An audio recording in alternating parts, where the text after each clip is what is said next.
Welcome, everybody, to Survive and Advance on the Gruely Truth Sports Network. Survive and Advance is brought to you by MyBookie.ag. For up to a $1,000 cashback bonus, go to thegruelytruth.net or go to thegruelytruth.net website. Click on the top of the page at MyBookie.ag. It'll take you there for a $1,000 cash bonus, 50% of whatever you put in. I am your co-host for the show, Mike Goodpaster. Right now, I'd like to welcome him, my other co-host, 1981 national champion, Steve Risley. Good morning, gentlemen. How we doing? You know what I learned last night at 3 o'clock in the morning? You never learn anything good at 3 o'clock in the morning. You're right, you don't, because my dogs are barking out the yin-yang on our screened-in porch, out our sliding glass door to the pool. And squirrels love oranges, because we have a beautiful orange tree in our backyard. And they're great, because we don't ever go to Tropicana and buy orange juice. We just go out our backyard and pull out some oranges off the tree and squeeze them and make our own orange juice. But there are about 4 squirrels sitting on the wall around our pool eating oranges. And I did not know that squirrels loved oranges. And my 2 Australian Shepherds, I open the door and they go flying. These oranges go flying everywhere. And these squirrels go up the pole, up the tree, everywhere. It was hilarious. Well, you know what can stop that? Shepherd. You know what can stop that, right? A high-powered BB gun. Or going back to Indiana, where it's a balmy 32 degrees yesterday when it was 85 here in Los Angeles. So. I'd rather be 32 degrees in a part of the world where people have some sense than 85 in California. And that brings in, not for any reason, because he's not in California. He's in a place where people have some common sense also. Help me welcome to the show, Brian Rauf. How you doing, Brian? I'm doing well. I'm in a place where there's equal parts mourning and enjoyment from UNC and Duke getting knocked out. Yeah. So, what the hell? I'm glad UNC and Duke got knocked out. I'm not really that glad about Duke because I might have had a small wager on MyBookie.ag taking Duke, so I may have been actually upset about that. But let's start off with Auburn, because I think Auburn is the one surprise here. They were lucky to escape the first round against New Mexico State, who missed a wide-open 3 from the baseline that would have sent Auburn home early. What's this tell us? I mean, Auburn beats Kentucky without one of their best players, Brian. I mean, when I watched that game, the first 10 to 15, really the first half, it seemed to me like Kentucky was dominating the game, and they got it up to 11 points at one time, but it seemed like Auburn just kept kind of hanging around, and Kentucky let them hang around, and then Auburn got hot again in the second half. Yeah, it was a game that Auburn kind of won in an unconventional way for them. They ran UNC off the court because they got red hot from 3, and that's kind of what they had done against Kansas the game before that, and against Tennessee in the SEC championship game. But against Kentucky, they only shot, I think, 7 from 23 from 3.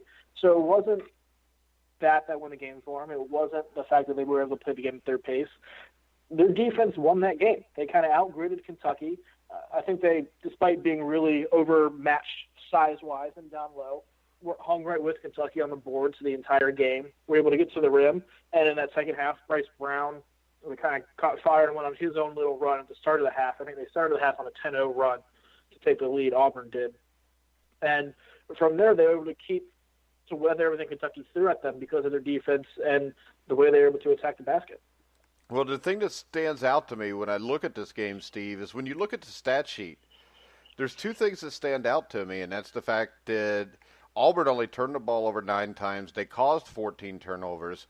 Auburn shot 75% from the free throw line. Kentucky was 57%, 12 for 21. I think it's what we've been saying, especially when we watched IU, was the difference between winning at this level is defense, free throw shooting, and how much you turn the ball over. If you look at this stat sheet, I mean, you would possibly think Kentucky won this game, but it all came down to free throw percentage and turnovers. Yeah, I agree entirely. Auburn is a team I liken a little bit to us in 1981 because we had Isaiah, which makes it a little different. But they're just hot right now. They've gelled and peaked at the right time. It's a team of destiny. They're a Cinderella. There's no doubt. They are the Cinderella of this tournament. But they are playing such good team basketball and so focused on doing whatever they need to do to win basketball games that they're dangerous. Now, whether they get all the way through, I don't know. We'll not know until next Monday, obviously. But this is the team that you don't want to play right now because they don't make mistakes, and everything that's working for them is working right for them, not wrong for them. So, bully for them. Great for them to get in. That's a underdog team in the Final Four, and that's what March Madness is all about, in my opinion.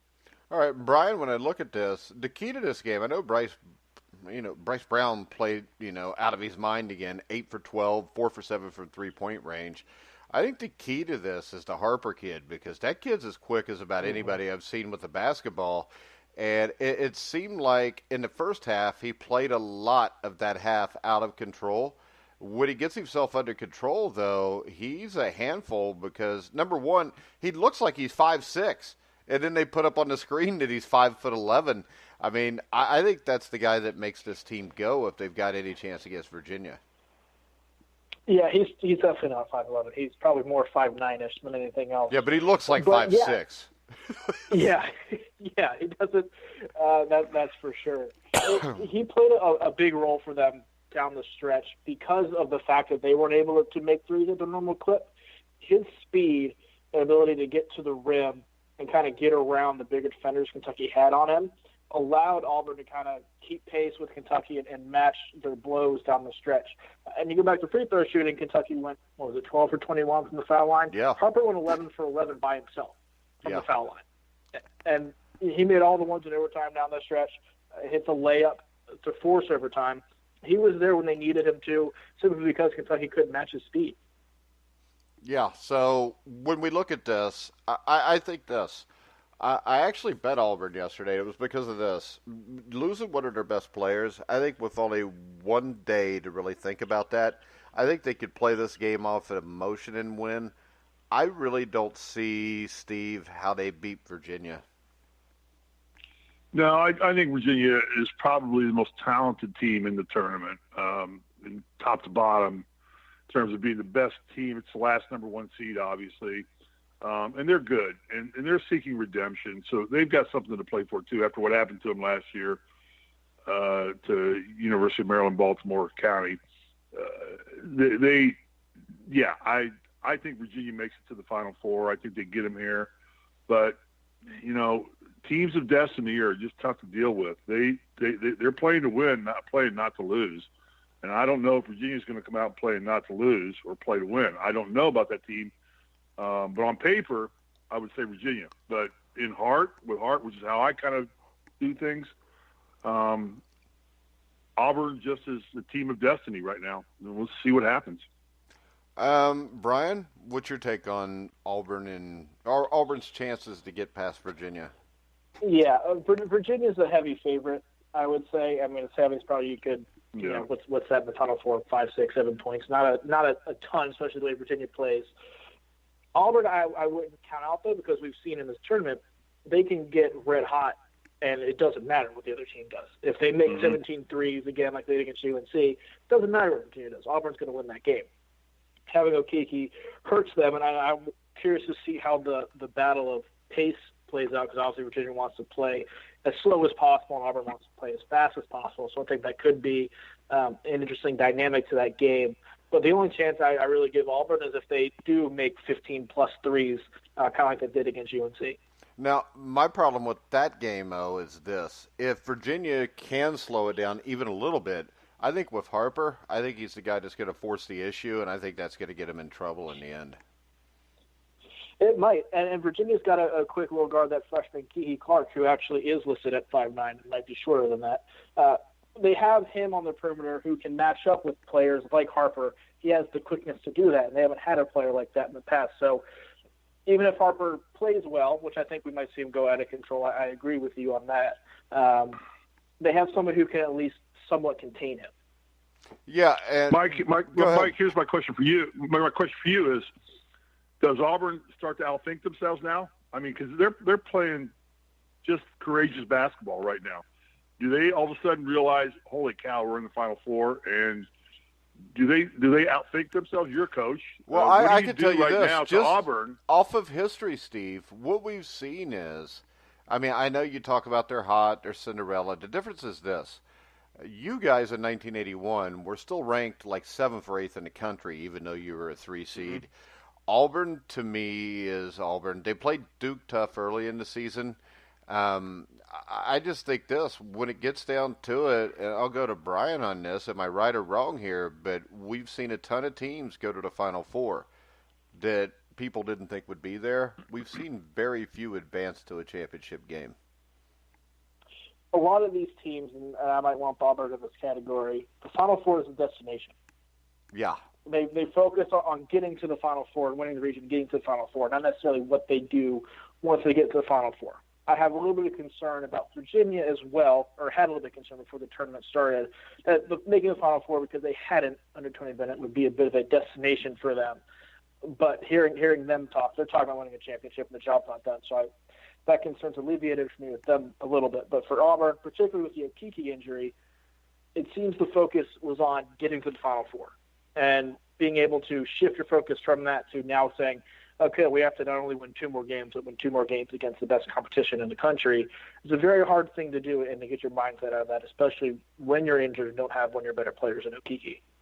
All right. So and let me comment on this, because this is and when we won in '81, and I know that's the ages ago, but we never looked at it that way. We only focused on the next game we had to play, and we just said, we've got to beat LSU. We've got to get past LSU and live to play another day. And that was our mentality. Yeah, but the difference here is this. When you say that's the best way to do it, and that is what a team that's destination is to win it all does. I think what Brian's saying is Auburn, that team has never been to the Final Four in the history of the school. I think the closest they ever got was 1986, I think, when they lost to Louisville in the Elite Eight. And I think that's kind of what Brian's saying, where Auburn, they're going to be happy to be there. I think Virginia is what you talked about. Virginia is that mentality because they know what happened last year when maybe they went in thinking we're going to win the national championship. They got their asses handed to them. And this year, I think they've been completely different. And I got to see this team play in person, and I got to see how their players conduct themselves. They're there to win the whole damn thing. And I'm going to pick Texas Tech, but Virginia, to me, is the most dangerous team here, and it's for one simple reason. And that's when you look at them, they've got 3 guys that can beat a guy at any point that can win them the game. I mean, the Jerome kid, I didn't realize how good he was. I don't watch a ton of ACC basketball, but to me, Kyle Guy played great in that second half, but Jerome was the difference in their win over Purdue. Brian? Yeah, and I think Jerome finished the game with 25, and Guy had 24 or something like that. I think it was Guy 25, Jerome 24, and they played 42 and 45 minutes. And DeAndre Hunter didn't even have a good game. Right, that's the thing. Last year, or in previous years, you'd have 2 guys, and if one of those had an off game like Hunter had, they didn't have the role players and the other leaders to step up and make up that difference. They had that this year, and they haven't. I mean, during the Sweet 16 and the Elite Eight over the weekend, they didn't necessarily get huge contributions from their bench either, which is something that Virginia has gotten a little bit of throughout the season. Their bench isn't necessarily people they rely on, but they get contributions from them, and they're able to win these games without big contributions from their bench. They've had other players in the starting lineup step up. I think Diakite's emergence over the weekend is huge for them. And even Kiki Clark, who I mentioned, had a huge game against Oregon in the Sweet 16. So really they have 5 guys out there who all have the confidence that they can get the job done now if they're called upon. Plus, you bring in a guy like Braxton Key off the bench who has some experience. Jack Salt played a big role in that Purdue game. I don't know if there will be a role for Jay Huff in the Final Four here, but he has shown he can produce. His 2 biggest games probably came against Duke this year, so he's not necessarily afraid of producing against better teams on a big stage, so to speak. Yeah, and Virginia has multiple players that can beat you. Yeah, and I think that's why they beat Purdue, because Purdue had one guy, because for some reason, Ryan Klein, who's the one that got him there, I thought, with that great win against Tennessee, was 2 for 7, 2 for 5 from three-point range. And when you look at the box score, I mean, their starters, you had 0.6, 7, 7, and 42. And I would think that normally, Steve, if you got one guy scoring 42 and nobody else scored more than 7, you're usually going to lose. Yeah. That's why Isaiah and I combined for 26 points in the championship game. He got 21 and I got 5. So. Or you could bring up the fact that Isaiah and Randy Whitman combined for 38. That might be. Or you, Randy, and Isaiah combined for 43. Yeah, there you go. So, yeah, you have to spread the wealth. You can't come to this level of basketball at this time and rely on one player. And we'll get to this on the. Well, how about this, Steve? I think you can, and you can win a game like that because they damn near did if they box out and get a rebound. The problem is this: if you got to win 2 more games after that, you're not going to win 3 or 4 games like that with one guy doing it. You may be able to get away with it once, but you're not going to get away with it again. Well, I think we saw that with Duke too. With Zion, and he's the best player in college basketball, bar none. He'll be the first pick taken in the draft, bar none. But you can't rely on one player to carry your load, and at this level of basketball. So, to spread the wealth out, Virginia's doing a great job spreading the wealth out. And Kyle Guy is still the second greatest basketball player ever to come out of Lawrence Central High School. And he's a great player. He's turned into a really good college basketball player, and he's leading that team. They're doing the things they need to do. They're spreading the wealth, sharing it. Virginia is the team to beat here in this Final Four, I believe. Yeah, because the thing that impresses me is you look at the stat sheet here. Purdue shoots almost 50%. Virginia's a little over 40%.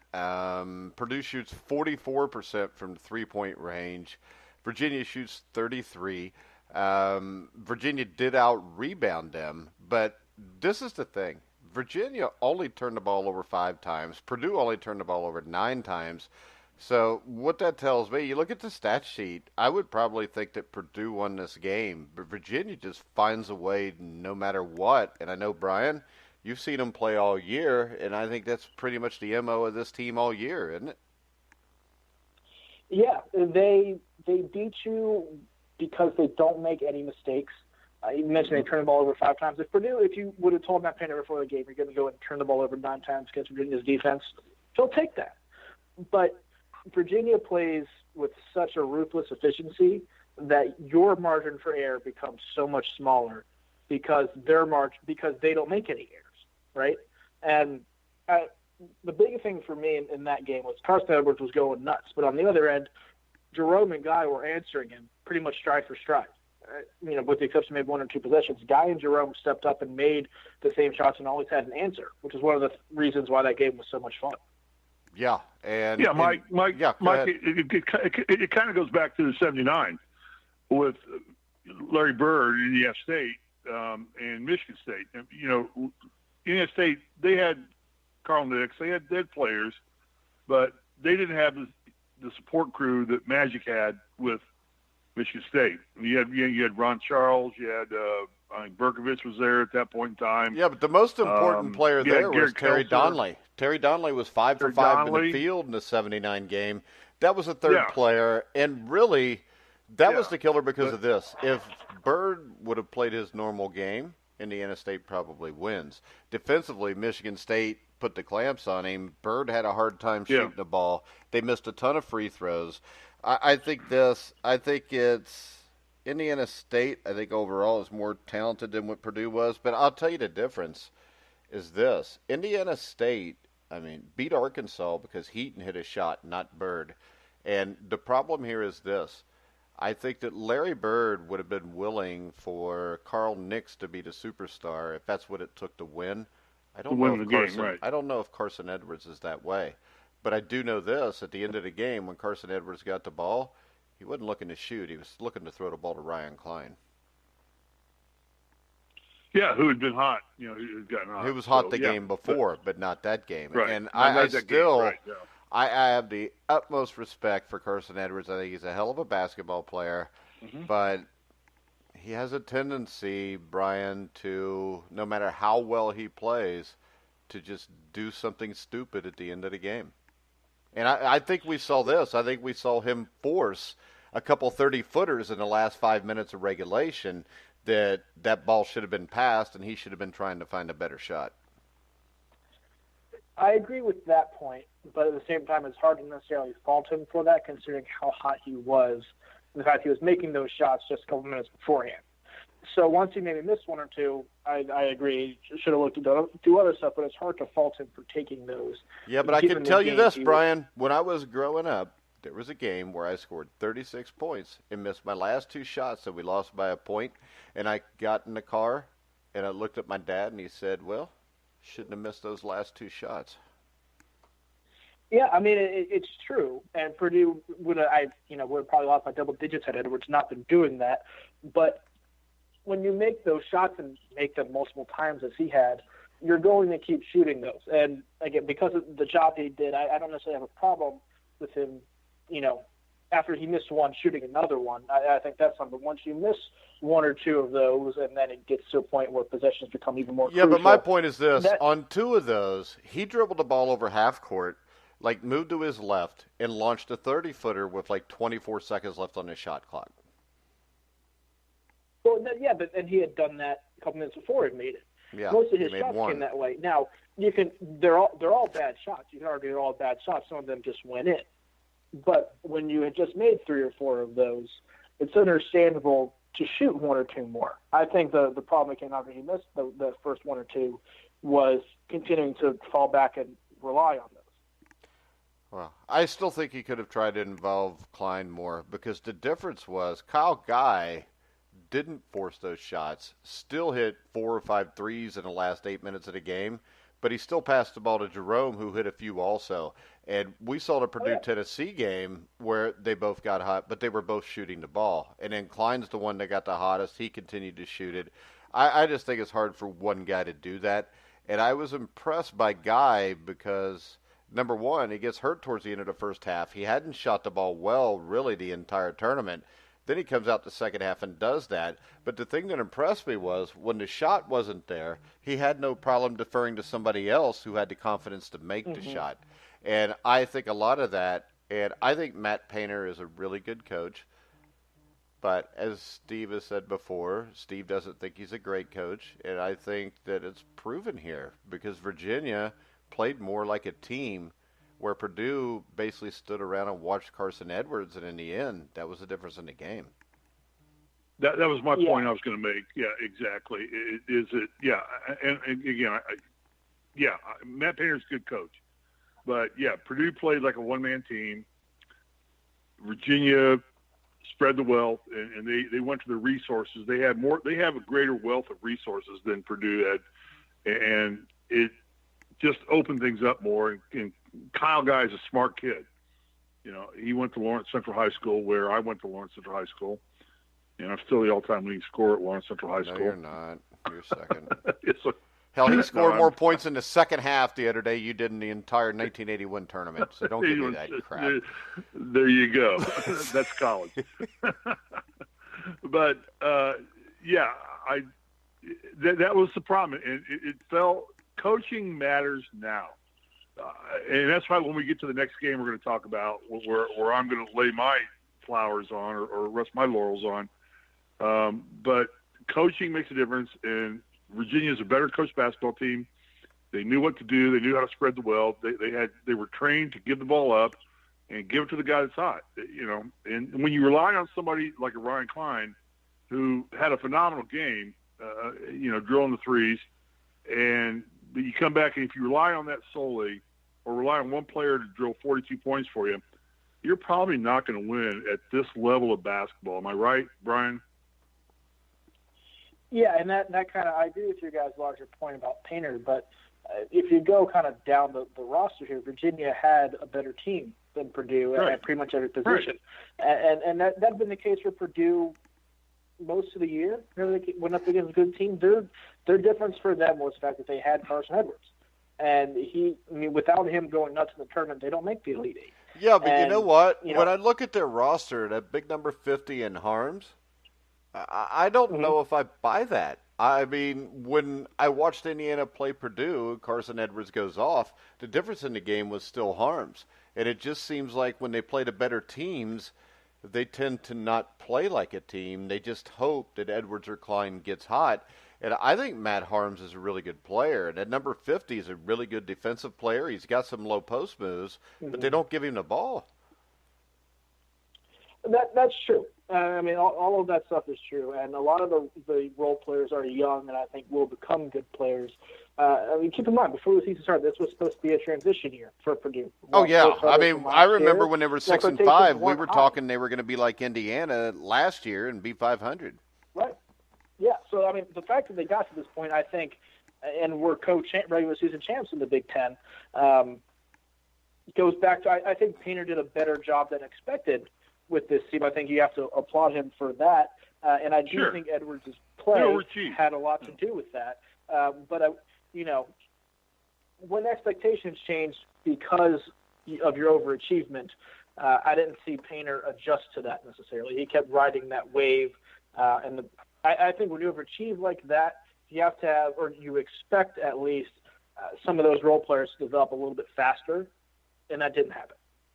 All right, let's move on. Let me ask you this question. In 1981, do you know who the MVP of the Final Four was in 1981? Steve Risley. No. It was Bob Knight. It was Bob Knight. Bob Knight. Al McGuire and Billy Packer. I've got the tape. And they said the MVP of the term of the Final Four was Bob Knight. That he simply just outcoached everybody. And you go back and watch the game. I mean, well, you know what? In Bob Knight's defense, though, pretty much everybody outcoached Dean Smith in the Final Four up through about 1992. Yeah, no. But it wasn't Isaiah Thomas. It wasn't not Isaiah Thomas. Not Randy Whitman. It wasn't me. It wasn't Ray Talbot, Landon Turner. It was Bob Knight. It is simply, and this is where I get to, is that right now, coaching matters right now. It's all the players are good. I mean, you get to this level, and this benchmark, they're all great teams. They're all great players. But it becomes a coaching challenge now. Who's going to outcoach who? And if you go pull out the DVD of the game, and I've got one of the 81 game, and you'll hear Al McGuire and Billy Packer say, we give the MVP to Bob Knight. He simply outcoached Dean Smith in the championship game. And you and I did a story on this earlier in the week about what led up to that day, and how he outcoached Dean Smith. But I think right now, you got to look at the coaches right now and say, who's the best coach out there of the Final Four coaches? Who's the best one? You got to be worried about that coach because he's going to outsmart you. All right, so let's go to Michigan State Duke, where Michigan State upsets Duke 68-67. And when I look at this, and I look at a team like Kentucky losing, I look at the four teams in this tournament, Brian, I think it is becoming obvious, and even if you look at past national champions and past Final Four teams, that one-and-done players are not the way to get this done. I think you can get it done with one-and-done players. The problem becomes the construction of the overall roster when you're relying on one-and-done players, because there's obviously the turnover factor and the fact that you're essentially playing with freshmen in these big games. And once again, with the Final Four, there's no team that has a freshman playing, or one of the top-rated freshmen playing a really dominant role on any one of these teams. They're all experienced veteran teams. That plays a factor in a team's tournament success as well. But also, because you're losing players every year and you're having these freshmen, there's usually not a lot of depth on these teams, because either you're coming in, you're a one-and-done guy and you go, or you come in and then you're frustrated with your playing time, or what have you, a situation, and then you leave to go to somewhere else. There's very rarely those guys who come in and stay 4 years and are contributing all 4 years. On the 2012 Kentucky team, that one-and-done players, they had a couple of those guys who were high-level recruits who didn't go one-and-done and stayed with the program. The Duke 2015 team that won as well, with a core of a lot of one-and-done guys, had some seniors, had a Quinn Cook, had a Matt Jones, guys who were high-level recruits, 4- or 5-star recruits who stayed all 4 years. The Kentucky team that lost Auburn and this Duke team lost Michigan State didn't have that. And you could see, especially with Duke kind of down the stretch of the season and down the stretch of that game specifically, they got tired. And I mean, those freshmen got tired because they were having to carry so much of the load. And against these good teams that have depth and have a lot of quality players who can contribute, it wears on you. Yeah, and I think when you look at this, you brought up two teams that had won national championships with majority one-and-done players. That's not that many out of the last 15 years. No, I mean, experience is still what wins, and coaches still want talent. The one-and-done teams that have won have been the ones that have been able to mix that talent with experience. Experience so is it comes still down to what this, matters. and it's what we talk about Virtue Miller at Indiana and when they got Romeo Langford, and you win with culture. And you can't build culture unless you have guys that have been there, that have been in the system. And I think this, though, when you look at this, Duke, I think Krzyzewski did a great job with what he had because he had no bench. He got him to the Elite Eight. Michigan State, the most impressive thing to me is not that they beat Duke yesterday. The most impressive thing to me is with all the injuries they incurred during the season, that they were still here to even play in this game. Oh, I know. The most impressive thing for me is the fact that they're in the Final Four. I think what Cassius Winston has done this year can't be overstated and overlooked. How he set his game up since Joshua Langford went out, and just his leadership. There are not the most talented guard in the country, although he's certainly up there with the best of them.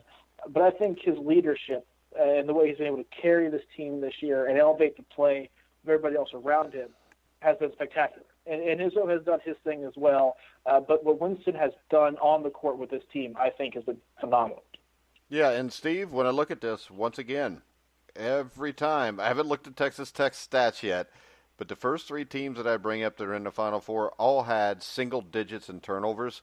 And in this game, Michigan State had 7 turnovers. Michigan State had 17. And I think the majority of those were in the second half where they just got tired because of the lack of depth. Yeah. But I go back to what Brian said too, though. It's the breadth of resources that you have available to play, and by incorporating everybody into practice and everybody into the game situations, and having the knowledge how to bench coach a game in a critical situation. I think Michigan State's fine. I think they're going to beat Texas Tech. I think they're going to get them.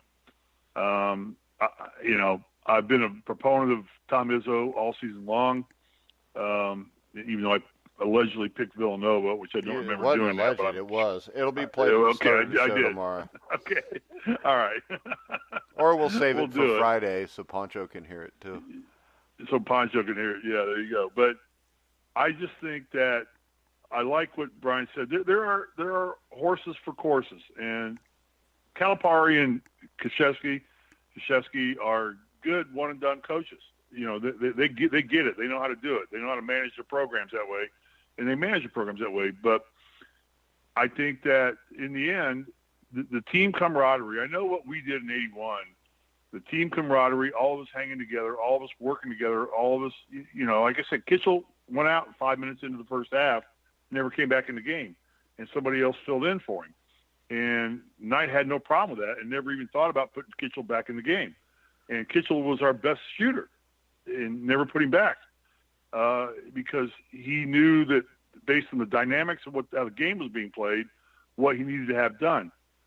So I go back to my same old theory. It's coaching makes the difference now with these 4 teams. And I'm going to put my onus on Michigan State. Even though he's only won 1 championship. Yeah, I know. And that's tough. His 8th Final Four. Yeah, it's his 8th Final Four. Yeah. But it's only 1 championship. I get it. But he gets them there. And I look at these other 3 teams, and we'll make our picks here eventually. I'm sure you'll ask us to make our picks before we get there. But I think the more people you can include into the process, the more chance you have of success. And, I think Duke learned their lesson last night or yesterday with that. So, yeah. Well, Duke could have learned their lesson any number of times over the last few years. I don't know. Is it just easier for Krzyzewski at this age to do it this way, Brian? I guess there's a certain ease to it because you can let guys like Zion and RJ Barrett go out and essentially freelance and do their own thing on offense sometimes, and have there not really be a drop-off. But I would think it's harder because you're, like Calipari says all the time, you're coaching a new team every year. You're relying on new players every year. So you basically have to redo everything every single year. You don't have a Cassius Winston to fall back on and lead the team when, maybe something that you're saying is not getting across. There's not that second line of defense that comes with having a veteran captain leader type of player. So in that sense, it's tougher. But at the same time, having more talent always makes things easier. All right, Mike, can I ask you a question? Yeah, Mike, sure. Let me ask you a question. I watched the game. Does Krzyzewski seem kind of disinterested? He kind of stoically sits there. And Brian, either one of you two, I feel like Krzyzewski is like, I'm getting paid. I don't say he doesn't care, but he seems disinterested in what happens. Well, am I the only one that feels that, or does anybody else feel that? Anybody else pick that vibe up too? I don't know, Brian, but if I'm in my 70s, I'm probably not going to have the passion that I did at one point. Yeah, exactly. Yeah, I think that's definitely a factor in it as well. Part of it also might be, I don't know how much he thought or thinks he has to worry in those situations because he has at all times had the two best players on the court in Zion and Barrett. And then when that wasn't the case, I don't know if he knew how to react to that. All right. So we look at the stats here. Michigan State's going to play Texas Tech. Without looking at Texas Tech here, what do you think is the key to this game, Brian? The key for Texas Tech is the contributions they get from everybody other than Jarrett Culver on the offensive end. Defensively, they're as good as they get. They're right up there with Virginia. They actually beat Virginia. Ken Pom has Texas Tech as the number one defense in the country, ahead of Virginia. And the way they get after you in forced turnovers, they're going to be really good on that side of the ball. Jarrett Culver is going to be a top 5. I think he'll end up being a top 5 pick in the draft with his offensive game, plus what he was essentially, but his offensive game. And they can always count on him to carry them offensively. But during this run, really since the start of February, after they lost to Kansas at Allen Fieldhouse, so I guess the last 2 months now, they've gotten solid contributions from the rest of the guys. I think Matt Mooney had 19 or 17 points in that win against Gonzaga. David Moretti, the point guard, had 12 and has scored double figures in a lot of these games down the stretch here. Brandon Francis and Kyler Everett took him off the bench and usually produce 6 to 8 points a game each off the bench. And so getting those contributions from, as we said, getting those contributions from everybody on the roster as opposed to just your star player in Culver has made them a much tougher team to deal with because their offense now isn't something that they're winning in spite of. It's doing more than just complementing their defense. And that has made them it's why they're here. It's why they're able to beat Gonzaga, blow out Michigan. It's why they're here. Well, the thing that stands out to me is this. Defensively, I think they're the best team in the country. I think they're the best team I've seen since the 1985 Georgetown Hoyas defensively because the way they close out on threes, you hardly ever get a wide-open three.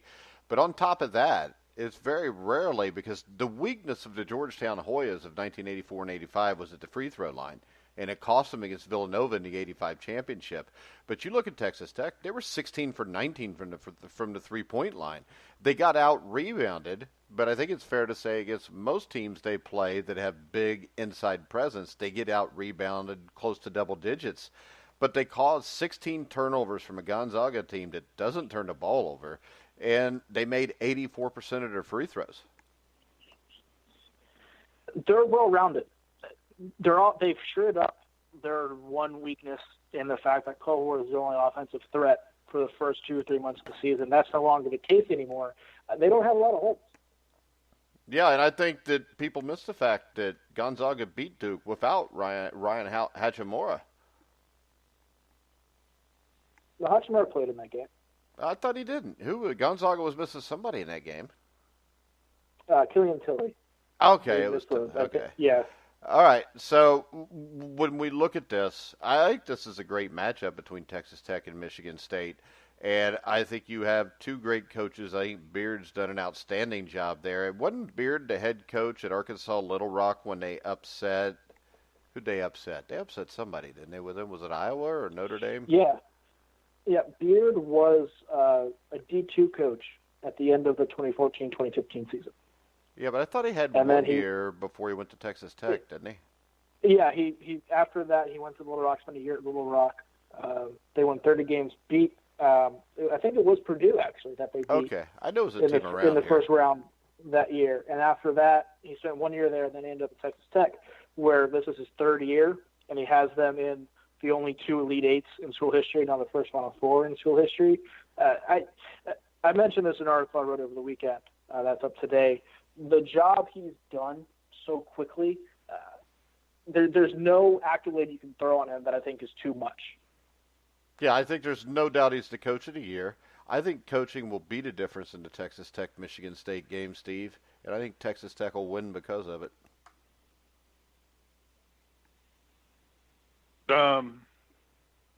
I'll agree to disagree on that one. I think that Tom Izzo's the best coach of the 4 that are out there, and I think anybody's going to find a way to. I think Texas Tech's a better talented team. There's no doubt, but I think Tom Izzo just knows how to figure it out. I think you're going to find Michigan State, but I'm wrong all the time, so that means Texas Tech's going to win. Brian, a question for you. How much influence, and I know we put an article up on this, and I know one of our intrepid reporters asked a question in a press conference. How much effect does Bob Knight have on Texas Tech's program and coming and resurrecting the program when he came there? Mike, when did he come? 2006, 2006? Oh, Knight? No, he was 2002, 2003. He had him in the Sweet 16 a couple years later. Yeah. So, Brian, how much influence does Knight have on this program? His influence right now is through Chris Beard, who was an assistant on those teams, and learned. He credits pretty much everything he has coaching now to that time he spent on Bob Knight's staff. I don't think Bob Knight himself has any current effect on the program, but he does kind of indirectly through Chris Beard and the things that Beard learned under him. Well, I can tell you this. I sent an email last night to Wes Bloomquist, who's the SID there, trying to get Coach Beard on the show. It is possible that we could have Coach Beard at some point tomorrow or Wednesday. We're still trying to see if we can work that out. And I know I asked him that question, and he said that Coach Knight is brought up daily at the Texas Tech program. He said everybody thinks that most of this, started with Coach Knight when he got there in 2002 or so, 2003, whichever year it was. So, yeah, and that gives us a shot to get Beard on in the next day or two. So hopefully he'll have time to do that. I'm not going to hold my breath because I think he does have a big game coming up on Saturday, so he may not want to mess with us. But from their SID, he said that Coach Knight's brought up all the time there, and Coach Knight was a big deal of why he was there. And he actually, when he got off the stage, actually commented that he was glad that somebody in the national media finally asked him about Coach Knight, because it's very seldom been brought up by national media. But I think we know why. There you go. Yeah, it was Growing Truth that brought it up, no doubt. So when we look at this Final Four matchup, Brian, I know you had Michigan State, or you had Virginia. Steve had Michigan State. We both had Texas Tech. Steve didn't. But when you look at this, who do you think wins this? This is tough. I want to say Virginia over Texas Tech in the championship game. I think, as we talked about, I think Virginia is more solid, more consistent team than Auburn, and Auburn being shorthanded and this being a destination for them, I think that catches up to them. Virginia moves on. I think Texas Tech beats Michigan State. I think they're better in every aspect of the game outside of Cassius Winston. And maybe Tom Izzo and Chris Beard being a draw or slight favor in Izzo's favor. But Texas Tech plays better defense. It's more explosive on offense. At the same time, I don't know if that's – Michigan State's proved me wrong so many times this year because I keep thinking that the injuries are going to catch up with them. And they lost Indiana twice. There's no way you could think too highly of them. If they win a national championship, I'm still going to think they're not that good because I watched IU beat them twice. So I think Texas Tech wins that game, but I'm now very weary of betting against Michigan State. But I'll go with Texas Tech winning that game. And then I think Virginia and Texas Tech, you have two teams that play very similar styles. First one to 40. I would lean in favor of the experience in Virginia in that matchup, and I'll have Virginia winning the championship. I'm going to go with Texas Tech over Virginia. That's probably more of a heart pick than anything else. Steve? I think it's Virginia's to lose. I think that's the best basketball team of the four. But Michigan State has the best coach. And I'm telling you, I've been here, done that, guys. I've been in these games. I've played these games. We won these games. Coaching matters. It really, at this point, you got to rely on your players to play. But that's up to them. And if you don't come to this weekend ready to play, you're knucking futz. This is it. This is a life-altering weekend for these four teams. It is. Trust me. I know it's a life-altering weekend. And I know that I don't think we would have won the championship without Bob Knight. I know we had Isaiah, and we had Ray, we had Landon, we had Randy, we had Ted, we had Jimmy. We had guys that could play. But we would not have won this without Bob Knight. You wouldn't have won without Isaiah Thomas either. No, you're right. We wouldn't have. But everybody's got an Isaiah Thomas. No, they don't. They don't. There's been maybe two teams in the history of the world that have had an Isaiah Thomas. They have a player that would be a comparable, reasonable facsimile. There's nobody in this tournament that is comparable to Isaiah Thomas. No, you're right. I'm saying they have a defining point guard. Teams have defining point guards that can lead this team, and a defining point guard will lead these teams and control the tempo of the game, control the pace of the game, and do that. So I've got to say Virginia, the best team against the best coach, Michigan State, is where I'm going to go. I think that Izzo will find a way to beat Texas Tech. He's having a good coaching year. I mean, look at what he's had to work with all year long. He's had players. I mean, then the question: if coaching's what matters, and he's the best coach, then why didn't they? I don't think they've been out of the second round in like 3 years. Well, I said he's having a good coaching year. I mean, he's having a good coaching year this year. In my opinion, you can rate coaches as you can rate players. The players have great years, have bad years. Players have great games, have bad games. Izzo's having a very good coaching year. So you're picking Michigan State over Virginia? No, I'm saying no. I'm not going to pick the winner. So you think Bennett's a better coach than Izzo then, but Izzo's better than Beard? No, I think it's going to be talent versus coaching is what it's going to boil down to. So talent's more important. I'm not picking a winner. I'm not doing that yet. I'll do that on Friday when we have our final show on Friday. I'll pick the winner then. But as of now, I think it's going to be Virginia, which is the most talented team across the board, against the best coach of the Final Four, which is Tom Izzo, is where I think it's going to go. From there, we'll talk about it on Friday. All right. Brian, any final comments? Want to tell people where they can find you? Yeah, you can find everything I write up on bustingbrackets.com. We got a great team of writers who are not only previewing the Final Four, but also recapping the season, looking ahead to the off-season, tying up some recruiting loose ends, a little bit of NBA draft stuff. That's starting to get going if you're interested in that. So bustingbrackets.com. Or you can follow me on Twitter at brauf33. It's BRAUF 33. All right, Steve, any final words? Let's have at it, boys. Let's get after it. All right, you can follow Steve at srisley34. You can follow us at Survive in Advance at Survive the Magic. We will be back tomorrow.